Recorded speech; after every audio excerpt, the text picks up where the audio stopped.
Գլխավոր դատախազության ապօրինի ծագում ունեցող գույքի բռնագանձման գործերով վարչությունը պահանջ է ներկայացրել դատարանին Երևանի Աջափնյակ վարչական շրջանի նախկին ղեկավար ազգային ժողովի նախկին պատգամավոր Ռուբեն Հովսեփյանից եւ նրան փոխկապակցված անձանցից Հօգուտ Հայաստանի Հանրապետության բռնագանձել 3 անշարժ գույք, որոնցից 2-ը Երևանում, մեկը Աշտարակ համայնքի Արտաշավան բնակավայրում, 1 տրանսպորտային միջոց, 1 իրավաբանական անձում մասնակցություն, 236 միլիոն 827 հազար դրամ որպես ապօրինի դրամական միջոցների մնացորդ։ Անչափահաս աղջկան առևանգած եւ նրա նկատմամբ սեռական բնույթի բռնի գործողություններ կատարած Գյումրու քաղաքապետ Վարդան Ղուկասյանի եղբոր թոռան Նարեկ Ղուկասյանի, ԱԱ-ի, ԱԲ-ի եւ ՍՍ-ի վերաբերյալ Շիրակի մարզի առաջին ատյանի ընդհանուր իրավասության դատարանը մայիսի 8-ին կայացրել է մեղադրական վերդիկտ։ Դատախազը 2024-ի հունիսին վերջիններիս նկատմամբ հարուցել էր հանրային քրեական հետապնդում, անչափահասին առևանգել է եւ անչափահասի նկատմամբ սեռական բնույթի բռնի գործողություններ կատարել է հատկանիշներով։ Հնչական կոմիտեում քննվող քրեական վարույթով պարզվել է, որ 2023 թվականին անչափահասներ Նարեկ Ղուկասյանը, ԱԱ-ն, ԱԲ-ն եւ ՍՍ-ն խմբի կազմում նախնական համաձայնությամբ խաբեությամբ առևանգել են անչափահաս աղջկան, տեղափոխել Գյումրիում գտնվող կիսակառույց շենք եւ փոխլրացնելով միմյանց գործողությունները կատարել են սեքսուալ բնույթի բռնի գործողություններ, տեսաձայնագրել եւ քննությամբ չպարզված հանգամանքներում տեսագրությունը հրապարակել սոցիալական ցանցերից մեկի օգտահաշվում։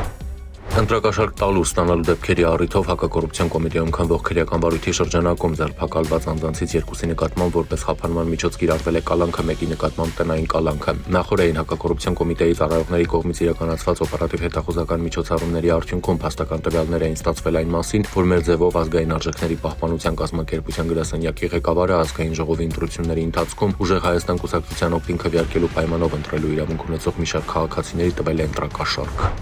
Մայիսի 10-ին հաղորդվել էր 1937 թվականին ծնված Ժորժիկ Սիմոնյանի անհետ կորելու մասին։ Որոնողական աշխատանքների արդյունքում մայիսի 12-ին Աբովյան քաղաքի Հանրապետության փողոցի շենքերից մեկի հետնամասում հայտնաբերվել է նրա դիակը։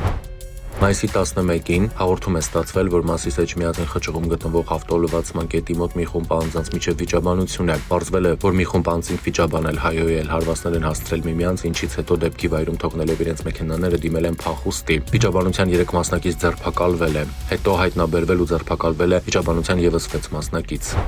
Մայիսի 13-ին Հայկավան Նորապատ ավտոճանապարհին 21-ամյա Նարեկն իր վարած Lexus GX 460 մակնիշի ավտոմեքենայով դուրս է եկել երթևեկելի գոտուց, բախվել բետոնե պարասպին 8-ի տեղյակ ցանկապատին։ Վարորդը տեղափոխվել է հիվանդանոց, որտեղ գիտակցության չգալով մահացել է։